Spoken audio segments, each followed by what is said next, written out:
Aime le média, les experts. Excellente fin de journée sur Aible Média. Bienvenue, c'est vendredi, on parle sport, on enfile sa plus belle paire de baskets avec Véronique Lugrin qui est physiothérapeute du sport au centre sportif En Mouvement à Lausanne. Bonjour Véronique. Bonjour.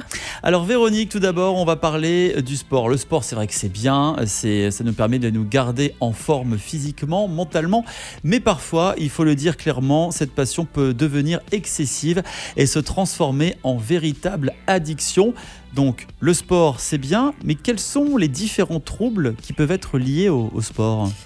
Alors on voit aussi dans l'activité sportive, comme tu l'as très bien dit, que ça peut un peu développer des obsessions. Il existe une maladie qui s'appelle la bigorexie, comme on parle d'anorexie, de s'empêcher par exemple de manger.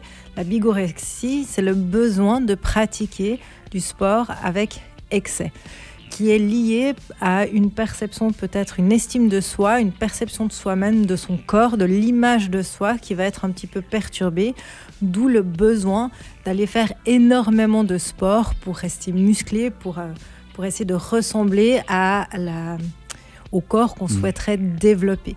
Et ça peut aussi se manifester aussi avec des autres troubles comme l'anorexie. C'est aussi une manière de faire beaucoup de sport pour contrôler un tout petit peu son poids, par exemple. Ça peut venir de quoi cette bigorexie ? Ça peut venir par exemple des réseaux sociaux où l'on voit des gens qui sont physiquement très attractifs, notamment par le sport ? C'est une des causes, pas la seule. La bigorexie, ça reste quand même une maladie, c'est un état psychologique qui vient aussi d'une perception qui est biaisée. Mais en effet, dans la littérature, on voit aussi que les réseaux sociaux ont l'influence de l'image qui est véhiculée, une image de plus en plus normotypée ou excessive dans des concepts de beauté, de maigreur ou au contraire de muscles, peut en effet avoir un impact sur le développement de l'image, par exemple chez les jeunes, ou d'autres personnes qui vont se comparer et qui vont vouloir de plus en plus ressembler à ces stéréotypes de muscles ou de beauté. Mais ce n'est pas que ça.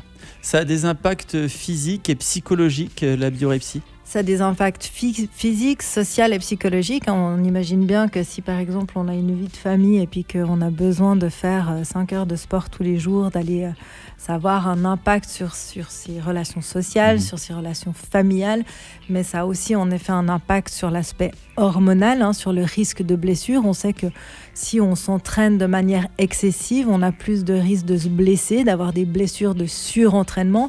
Et sur l'aspect aussi hormonal, on sait que l'activité physique a un impact sur la sécrétion de certaines hormones.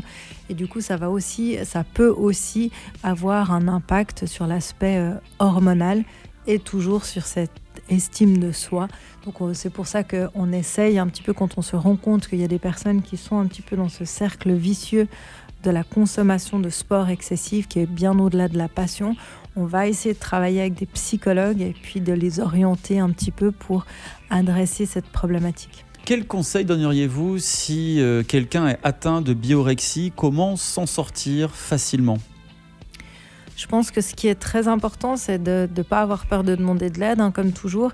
Ça peut être par le biais du médecin, ça peut être par le biais de son physio, ça peut être par le biais d'un psychologue. C'est vrai que nous, en tant que physiothérapeute du sport, parfois on voit vraiment des personnes qui viennent nous voir parce qu'elles ont une blessure. Et par exemple, la blessure va mettre en avant ce besoin excessif de sport parce qu'on va comprendre pourquoi la personne s'est blessée, mais on va aussi voir que la blessure, ça l'impacte très profondément dans son état émotionnel et psychologique. Et là, de fait d'en parler, de se rendre compte que le sport prend une place très importante dans sa vie et que ça a parfois un impact sur sa vie sociale ou sur ses réactions ou sur sa famille, je pense que d'aller en discuter, contacter un professionnel de la santé pour être orienté, pour trouver des solutions, pour apaiser peut-être un petit peu ses besoins ou travailler sur d'autres choses, accompagné de psychologues ou de psychothérapeutes. Donc le sport, effectivement, c'est bien. Encore une fois, c'est comme tout. Il ne faut pas tomber dans l'excès et notamment dans la bigorexie, appelée également sportoulisme, une dépendance extrême au sport qui touche aussi bien les amateurs que les professionnels. Merci pour tous ces bons conseils, Véronique Lugrin, physiothérapeute du sport en mouvement. Vous pouvez retrouver d'ailleurs Le Monde d'En Mouvement sur enmouvement.ch. On vous retrouve la semaine prochaine pour d'autres conseils sport. Belle fin de semaine. Ciao, bon week-end. Aime le média où tu veux, quand tu veux.